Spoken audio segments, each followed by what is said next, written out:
Afaan Oromoo bu'uura barreesse barruu dhabuun afaan saba isaa yaachise bunkura barnoota sabaloon ganuu dhaalchise. Barri 1880 bara ummata Oromoo Harargee Bahaatiif bara gaddaa ture. Bara weerartoota Arabootaatii fi weerartoota biyya keessaatiin Oromoon Harargeedhaa kan bittaa diinaa jalatti kufuudhaaf dirqama turteedha. Gaaga'ama calii calanqoo irratti ummata Oromoo baharra gahee seenaa umrii jaarraa tokkoo fi walakkaa qabanidha. Erga sanii jalqabee ummanni Oromoo Bahaatis akkuma Oromoota kaanitti kan carraa gabrummaa jalatti bitamee buluuf dirqame.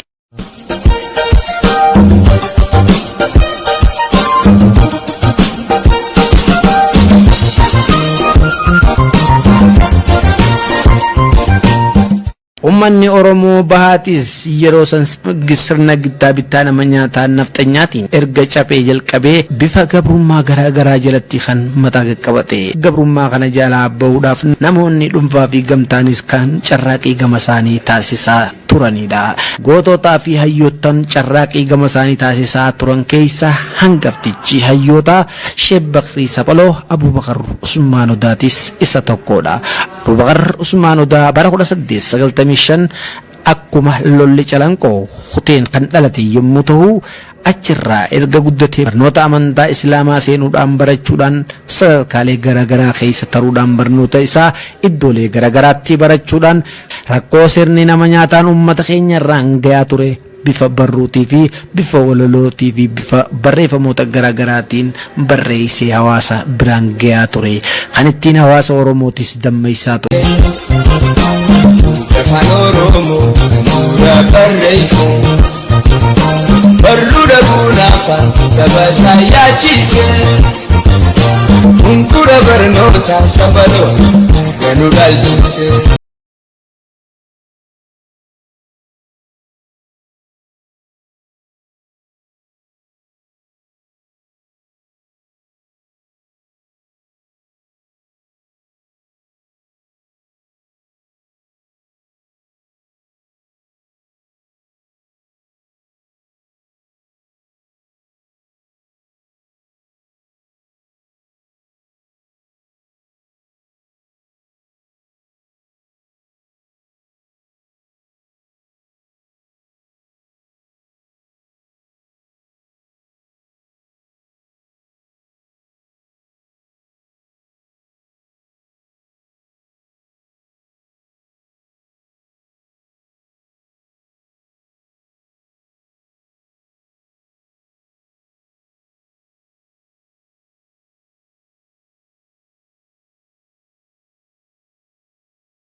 afaan illee na hadhaawin tufaa nyaata afaan illee na hadhaawin tufaa beekaa jirtuun beeku silaanumaan dhufaa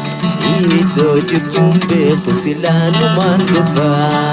nyaata afaan illee na hadhaawin tufaa nyaata afaan illee na hadhaawin tufaa beekaa jirtuun beeku silaanumaan dhufaa beekaa jirtuun beeku silaanumaan dhufaa osoon si barbaadu hogayyuu ifarraa osoon si barbaadu hogayyuu ifarraa laaluu sumaan harka qalbiidhaan if biraa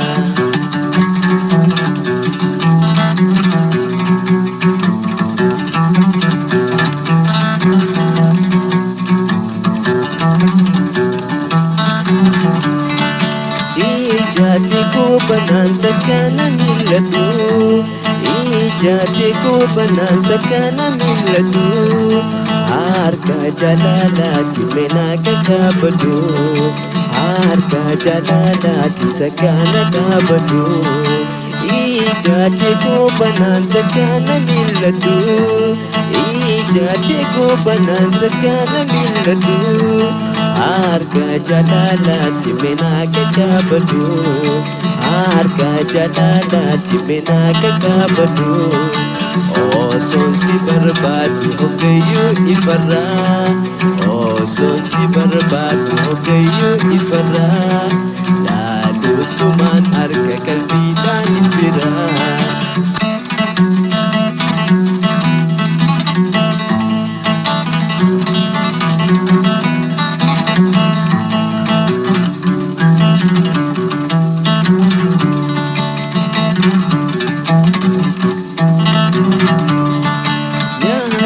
afaan illee na hadhaawin tufaa nyaata afaan illee na hadhaawin tufaa beekaa jirtuun beeku silaanumaan dhufaa iddoo jirtuun beeku silaanumaan dhufaa nyaata afaan illee na hadhaawin tufaa nyaata afaan illee na hadhaawin tufaa beekaa jirtuun beeku silaanumaan dhufaa beekaa jirtuun beeku silaanumaan dhufaa osoon si barbaadu hogayyuu ifarraa osoon si barbaadu hogayyuu ifarraa laaluu sumaan harka qalbiidhaan if biraa